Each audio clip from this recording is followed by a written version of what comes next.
Imagine करिए आपके सामने एक बहुत बड़ी प्रिंटिंग प्रेस मशीन है। इस मशीन में हजारों छोटे बड़े गियर्स, रोलर्स, बेल्ट्स और बहुत सारे इलेक्ट्रॉनिक सेंसर्स आपस में बिल्कुल एक परफेक्ट टाइमिंग के साथ चल रहे हैं। इस मशीन का काम है हर मिनट में हजारों न्यूज़पेपर प्रिंट करके निकालना। अब इसका जो मेन टेक्नीशियन है वो सोचता है कि यार ये जो 50 छोटे वाले गियर्स हैं इस मशीन में, ये बहुत स्लो घूमते हैं। क्यों ना मैं इनकी जगह एक बड़ा हाई स्पीड गियर फिट कर देता हूँ जिनसे मशीन थोड़ा तेज चलेगी। और वो ऐसा करता भी है और इसके बाद वो मशीन को ऑन करता है। तो आपको क्या लगता है, क्या मशीन तेज चली होगी? नहीं, बल्कि उस मशीन का पूरा कंट्रोल सेटअप क्रैश हो जाता है और उसकी बेल्ट्स टूट जाती हैं और वो लाखों की मशीन एक मिनट में कबाड़ा हो जाती है। एक्चुअली हम इंसान ना बाय डिफॉल्ट बहुत सिंपली और लीनियर सोचते हैं। हमें लगता है कि अगर हम किसी भी चीज का कोई पार्ट उसको चेंज कर देंगे या उसको फास्ट कर देंगे तो इससे पूरा पूरा आउटपुट चेंज हो जाएगा। बट एक्चुअल में चीजें ऐसे काम नहीं करती। दुनिया की हर छोटी से बड़ी चीज, चाहे वो किसी फैक्ट्री की कोई कॉम्प्लेक्स मशीन हो, आपका या मेरा ब्रेन हो, या फिर ट्रैफिक हो, या फिर आपका खुद का करियर, ये कोई आइसोलेटेड चीजें नहीं हैं जिनको आप कोई एक सिंगल चीज मान के इनको सॉल्व कर लोगे, बल्कि ये पूरे के पूरे सिस्टम्स हैं। और जब तक आप सिस्टम्स को इन डेप्थ में समझना स्टार्ट नहीं करोगे तब तक आप हमेशा अपना टाइम गलत चीजों को ठीक करने में वेस्ट करते रहोगे। तो आज की इस वीडियो में हम इन्हीं सिस्टम्स के बारे में समझेंगे कि ये सिस्टम्स कैसे काम करते हैं। और जब मैं किसी सिस्टम की बात करता हूं तो मेरा मतलब किसी एक पर्टिकुलर सिस्टम से नहीं है, बल्कि आप इस अंडरस्टैंडिंग को दुनिया के किसी भी सिस्टम पे अप्लाई कर सकते हैं। So welcome to the ultimate blueprint to understand this world.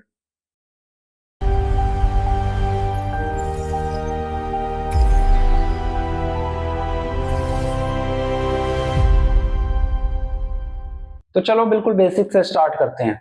आखिर सिस्टम होता क्या है? आपने अपनी डेली लाइफ में लोगों को रेगुलरली इस तरह की बातें बोलते हुए देखा होगा।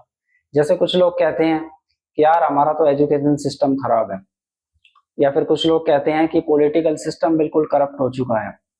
इवन कुछ लोग तो अपनी पर्सनल लाइफ के बारे में भी बोलते हैं कि मेरी लाइफ का तो सिस्टम ही बिगड़ गया है। बट एक्चुअल में ये सिस्टम होता क्या है? अगर मैं आपसे इसकी एग्जैक्ट डेफिनेशन पूछूं तो बहुत से लोग इसका जवाब नहीं दे पाएंगे। तो बजाय किसी फॉर्मल डेफिनेशन के हम इसको एक सिंपल से एक्सपेरिमेंट से समझते हैं। सो लेट्स से मैंने किसी एक बड़ी मशीन के उसके सारे पार्ट्स, जैसे उसके नट्स, बोल्ट्स, गियर्स या वायर्स, उनको खोल करके जमीन पर रख दिया। तो क्या ये सिस्टम है? नहीं, बल्कि ये सिर्फ सामान का एक ढेर है। ये एक कलेक्शन है। इसका अपना कोई दिमाग या बिहेवियर नहीं है।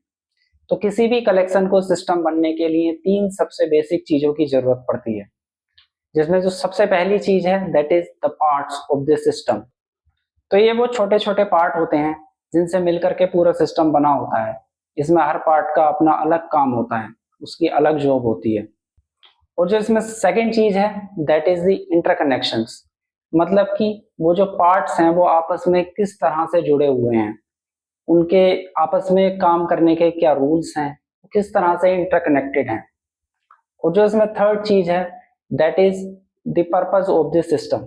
मतलब कि उस सिस्टम का अल्टीमेट गोल क्या है।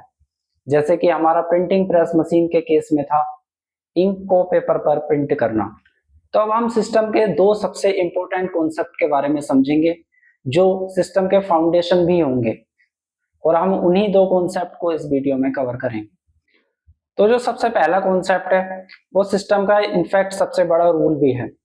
वो ये है कि अगर आप सिस्टम के पार्ट्स को या उसके एलिमेंट्स को बदल देंगे तो शायद सिस्टम पे इतना ज्यादा फर्क नहीं पड़ेगा, लेकिन अगर आप उनके बीच के इंटरकनेक्शंस या जिस रूल्स से वो पार्ट्स जुड़े हुए हैं अगर उसको चेंज कर देंगे तो पूरे सिस्टम का आउटपुट चेंज हो जाएगा। जैसे फॉर एग्जांपल, अगर किसी मशीन में से मैं एक पुराना नट निकाल के एक नया नट लगा दूं तो शायद वो मशीन वैसे ही चलती रहेगी, उसके बिहेवियर में या आउटपुट में कोई इतना फर्क नहीं आएगा। लेकिन उसके जो गियर्स हैं, अगर मैं उनके बीच का डिस्टेंस थोड़ा कम या ज्यादा कर दूं या उनकी रेशियो चेंज कर दूं तो मतलब वो जिस तरह से इंटरकनेक्टेड है, मैंने उसका रूल बदल दिया, तो इससे पूरी की पूरी मशीन का आउटपुट चेंज हो जाएगा।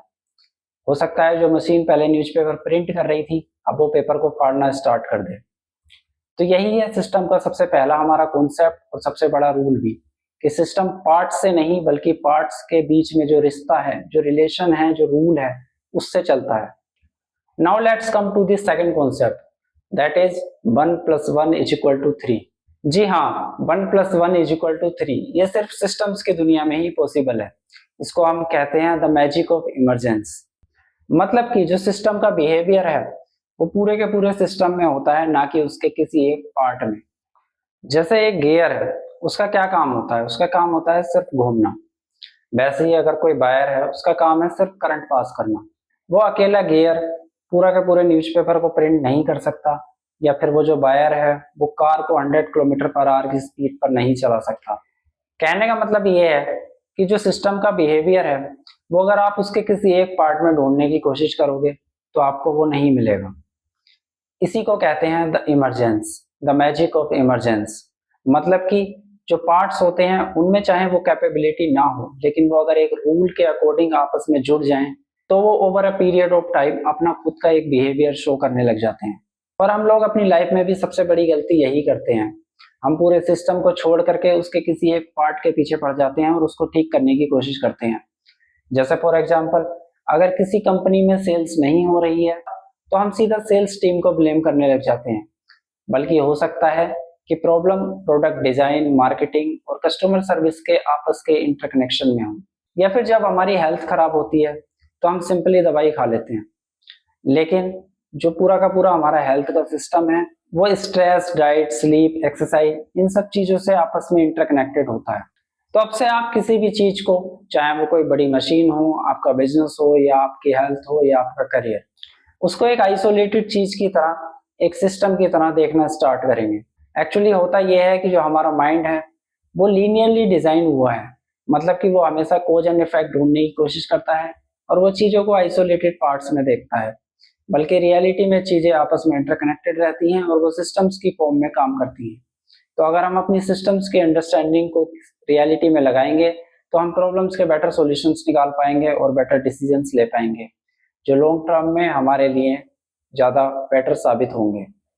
हमारा दिमाग हमेशा लीनियरली सोचने की कोशिश करता है। हम सोचते हैं कि अगर हम मशीन का इनपुट डबल कर देंगे तो आउटपुट भी डबल हो जाएगा, पर एक्चुअल में चीज़ें ऐसे नहीं चलती, क्योंकि सिस्टम्स के अंदर बहुत सारे फीडबैक लूप्स होते हैं। ये पॉजिटिव और नेगेटिव दोनों टाइप के होते हैं, और इन लूप्स के बीच में कुछ डिलेज भी होते हैं, और इन्हीं डिलेज को ना समझने की वजह से बड़ी बड़ी कंपनीज और कई बार पूरे के पूरे देश ऐसे डिसीजंस ले लेते हैं जिनसे पूरा का पूरा सिस्टम क्रैश हो जाता है। तो नेक्स्ट वीडियो में हम इन्हीं फीडबैक लूप्स, डिलेज और भी सिस्टम्स के कुछ इंपॉर्टेंट कॉन्सेप्ट्स के बारे में समझेंगे। So if you want to know more about the systems then मुझे कमेंट करके बताओ, और कमेंट में लिखो system subscribe. Okay, so see you soon in the next part.